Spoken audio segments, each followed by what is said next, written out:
Telugu digital media network లో political కేటగిరీలో number 1 కేవలం 72 గంటల్లో 1,50,00,000 వ్యూస్ పైగా పాపులర్ టీవీ నెట్వర్క్. ఈ మధ్య కాలంలో బాండ్ పేపర్ విడాకులు అని వింటున్నామండి.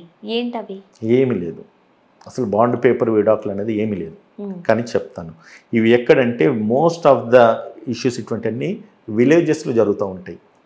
అంటే వాళ్ళకు కోర్టులను ఆశ్రయించడం కానీ, కోర్టు నుంచి డైవర్స్ తీసుకోవడం కానీ. ఒకటి చెప్తే గుర్తుపెట్టుకోండి అమ్మా, ఎనీ మ్యారేజ్ డిజాల్వ్ కావాలంటే, అంటే విడిపోవాలంటే అది court by way of divorce ఇస్తే తప్ప ఆ ఒక మ్యారేజ్కి ఎటువంటి డైవర్స్కి ఎటువంటి శాంటిటీ ఉండదు. ఏది డైవర్స్ దగ్గర మీరు అంటున్నట్టుగా బాండ్ పేపర్ మీద రాసుకున్నాము, తెగదెంపులు అయిపోయినాయి, విడిపోయినాం, ఇవన్నీ కూడా పెద్దల సమక్షంలో విడిపోయినాయి. ఇవన్నీ కూడా ఏంటంటే విలేజెస్ కల్చర్స్ ఇవన్నీ కూడా. బట్ లీగల్ శాంటిటీ ఉండదు.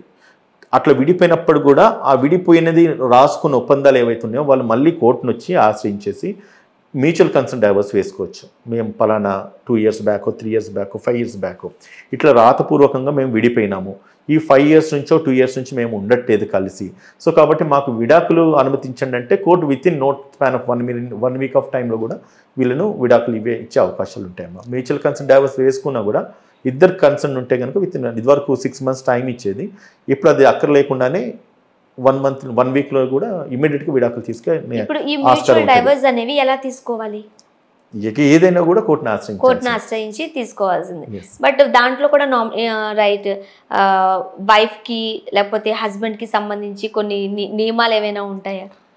నియమాలు చట్టరీత్యా నియమాలు ఏముండయి, కానీ ఇప్పుడు మన వాడక భాషలో భరణం అంటాం, మెయింటెనెన్స్ కానీ, లేదంటే కంటే 1 time సెటిల్మెంట్ అని కూడా అంటాం. పెళ్లి ఒక్కసారి పెళ్లి చేసుకున్న తర్వాత భార్య అమ్మాయి భర్త దగ్గరకు వచ్చి కాపురం ఉండి కట్న కానుకలు పెట్టి తల్లిదండ్రులు కట్న కానుకలు ఇచ్చుకొని పెళ్లి చేసేసి ఖర్చులన్నీ పెట్టుకొని వీడి కట్నం ఇచ్చేసి పెళ్లి చేసిన తర్వాత వీళ్ళిద్దరికి అండర్స్టాండింగ్ కుదరలేదని చెప్పేసి వీళ్ళిద్దరూ విడిపోయే పరిస్థితులలో ఈ అమ్మాయికి డబ్బులు ఖర్చు అయి ఉంటాయి, మళ్ళీ ఫ్యూచర్ ఏంటి అన్నది అర్థం కాదు, ఐఎమ్ ఫర్దర్ లైఫ్ ఎట్లా లీడ్ చేయాలనేది తెలియదు. అటువంటి సిచ్యువేషన్లో husband bound to pay her some consideration.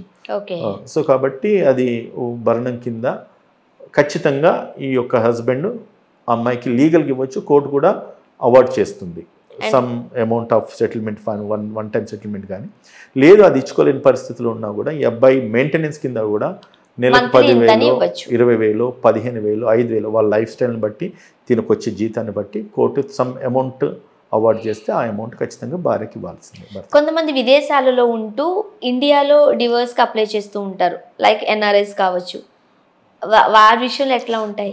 Most of the cases చూడండి అమ్మా, విదేశాల్లో ఉంటూ ఇక్కడ డైవర్స్ అప్లై చేయడానికి గ్రౌండ్స్ అంటే చాలా తక్కువ ఉంటాయి యాక్చువల్గా. అయితే అంటే భార్యాభర్తలు కలిసే ఉంటారు, కలిసి ఉండి విడిపోయేటప్పుడే కదా విడాకుల ఇష్యూ వస్తుంది. అటువంటప్పుడు ఒకవేళ ఫర్ ఎగ్జాంపుల్ భర్త ఫర్ జాబ్ పర్పస్ అక్కడికి వెళ్ళినాడు, ఇంకా తిరిగి రావడం లేదు, రానప్పుడు నెక్స్ట్ ఏం చేయాలి, భార్య ఒంటరిగా ఉండలేదు, వాళ్ళిద్దరికీ కంపాక్టబిలిటీ లేదు, ఇంకా వాళ్ళు కలిసి ఉండే అవకాశం ముమ్మాటికి లేదు అన్నప్పుడు వాళ్ళు డైవర్స్ తీసుకోవాలంటే ఖచ్చితంగా ఇక్కడికి రావాల్సిందే, ఆ కాంపిటెంట్ కోర్టులో డైవర్స్ పిటిషన్ ఫైల్ చేయాల్సిందే. ఏదైనా అర్జెన్సీ ఉంటే కోర్టుని రిక్వెస్ట్ చేసేసి విత్ ఇన్ 2 or 3 daysలో కూడా డైవర్స్ తీసుకొని వెళ్ళిపోవచ్చు. కానీ తను అక్కడ ఉండి ఇక్కడ డైవర్స్ తీసుకోవడానికి అయితే నాకు తెలిసి ఎటువంటి పాసిబిలిటీస్ అయితే లేవు. ఓకే, ఈ మధ్య కాలంలో లాయర్కి క్లయింట్కి మధ్య గొడవలు వస్తున్నాయండి. ఎందుకు వస్తున్నాయి? ఎందుకో. సో అలాంటి టైంలో కూడా కోర్టుని ఆశ్రయిస్తూ ఉంటారు, లాయర్ మీద కేసేస్తూ ఉంటారు. ఎట్లా ఉంటుంది అది? చూడండి, ఎలాంటి శిక్షలు పడతాయి అది అంటే సరే నేను బయాస్డ్ అని కాదు, ఎప్పుడే కానీ లాయర్కు క్లయింట్కి ఎప్పుడు కూడా గొడవలు రావద్దు కూడా. కానీ అండర్స్టాండింగ్ ప్రాబ్లం. ఇప్పుడు కోర్టులో ఏం జరుగుతుందంటే వీళ్ళు సరే అడ్వకేట్ని కన్సర్న్ చేస్తారు, అడిగిన ఫీజు ఇచ్చుకుంటారు, ఇచ్చుకున్న తర్వాత ఇమీడియట్గా ఇష్యూస్ రిజాల్వ్ అయితే అనుకుంటాం. కానీ మన ఇండియన్ జ్యుడిషియల్ సిస్టమ్ ఎప్పుడు కూడా డిలే అన్నది బై డిఫాల్ట్ బై వర్చ్ జరుగుతూనే ఉంటుంది. సో అందులో ఏమైతుందంటే క్లయింట్ వెక్స్ అయిపోతూ ఉంటాడు. కోర్టుకు నెంబర్ ఆఫ్ కేసెస్ ఉంటాయి, డైలీ 150-200 కేసులు హీరింగ్ ఉంటుంది. హీరింగ్ ఉన్న కేసెస్ ఇమీడియట్గా రిజాల్వ్ కావాలని చెప్పి క్లయింట్ ఆశపడతారు. క్లయింట్కి ఒకటే కేసు, అడ్వకేట్కి 10, 50, 100 కేసులు ఉంటాయి కావచ్చు. కానీ అక్కడ క్లయింట్ ఫ్రస్ట్రేట్ అవుతూ ఉంటాడు. కానీ కోర్టుకు కొన్ని 100 కేసులు, 1000 కేసులు పెండెన్స్లో ఉంటాయి. అటువంటి పెండెన్స్ అంతా కూడా క్లియర్ కావాలంటే కూడా ఇవాళ 100 కేసులు వేసుకుంటే 10 కేసులు కొత్త కేసులు వస్తూ ఉంటాయి, 100 కేసులు 50 కేసులు కొత్త కేసులు వస్తూ ఉంటాయి. ఇవన్నీ రిజాల్వ్ చేయాలంటే మన జ్యుడిషియల్ మెకానిజం కూడా అంత పర్ఫెక్ట్గా ఉండాలి.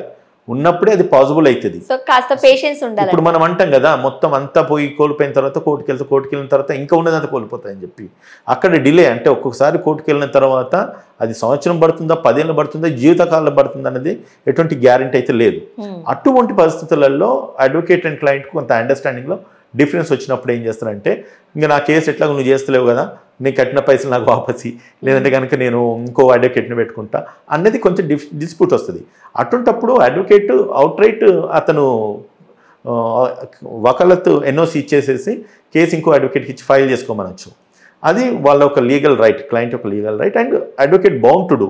అంటే తిను ఖచ్చితంగా అది చేయాల్సిన బాధ్యత, నువ్వు ఎన్ఓసి ఇవ్వాల్సిన బాధ్యత ఎప్పుడైతే క్లయింట్కు అడ్వకేట్కి అండర్స్టాండింగ్ లేదు ఖచ్చితంగా బాధ్యత ఉంటుంది.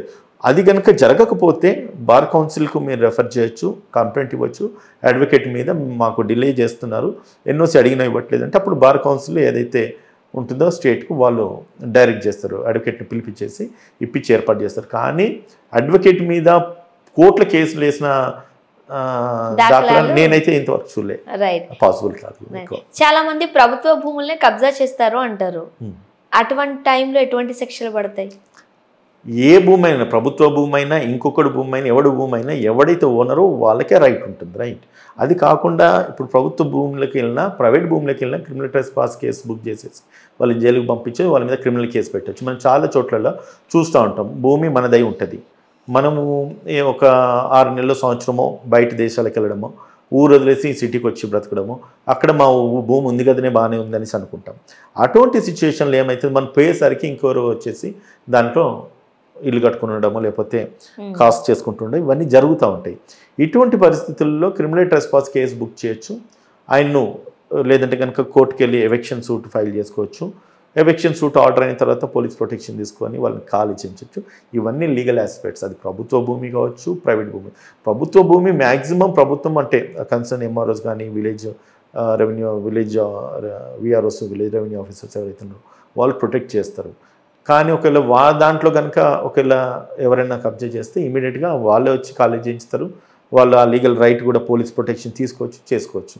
ప్రభుత్వం భూమిలో ఏమవుతుందంటే గవర్నమెంట్ది కాబట్టి పోలీస్ యంత్రాంగం తొందరగా వచ్చి ఫంక్షన్ చేస్తుంది. ప్రైవేట్ ల్యాండ్స్లో ఎవిక్ట్ చేయించాలంటే ఖాళీ చేయించాలంటే ఖచ్చితంగా కోర్టుకు వెళ్ళాల్సిందే, కోర్టు నుంచి ఆర్డర్ తీసుకొని ఖాళీ చేయించాల్సిందే. ఖాళీ చేయించడం అనేది అంత ఈజీ అయితే కాదు. కాబట్టి పొజిషన్ మాత్రం ఎట్టి పరిస్థితుల్లో ఎవరు కూడా కోల్పోకండి, వదులుకోకండి. మీరు ఎక్కడున్నా ఫెన్సింగ్ వేసుకోండి, ఒక వాచ్మెన్ని పెట్టేసి దాన్ని కాపలా కాయడానికి అని చెప్పి ఓ మనిషిని పెట్టుకున్నా లేదంటే కనుక ఎవరికన్నా కవులకు ఇచ్చుకున్నా కూడా మంచిదే. ఇచ్చేటప్పుడు కూడా లిఖితపూర్వకంగా ఏదైనా రాయించుకొని ఇచ్చినా కూడా మనకు ల్యాండ్స్ ప్రాపర్టీస్ ఏదైనా హౌస్ అయినా కానీ కంపెనీ ఫ్యాక్టరీ ఏమైనా కూడా మన కస్టడీలో మన జాగ్రత్త మనం తీసుకొని మన కస్టడీలో పొజిషన్ మనం పెట్టుకుంటే మంచిది. పొజిషన్ ఒక్కసారి పోయిందంటే దాన్ని రీగైన్ చేయడానికి కొన్ని సంవత్సరాలు పడుతుంది, చాలా కాంప్లికేటెడ్ ఉంటుంది. ఖచ్చితంగా కష్టమే, అది కష్టమే.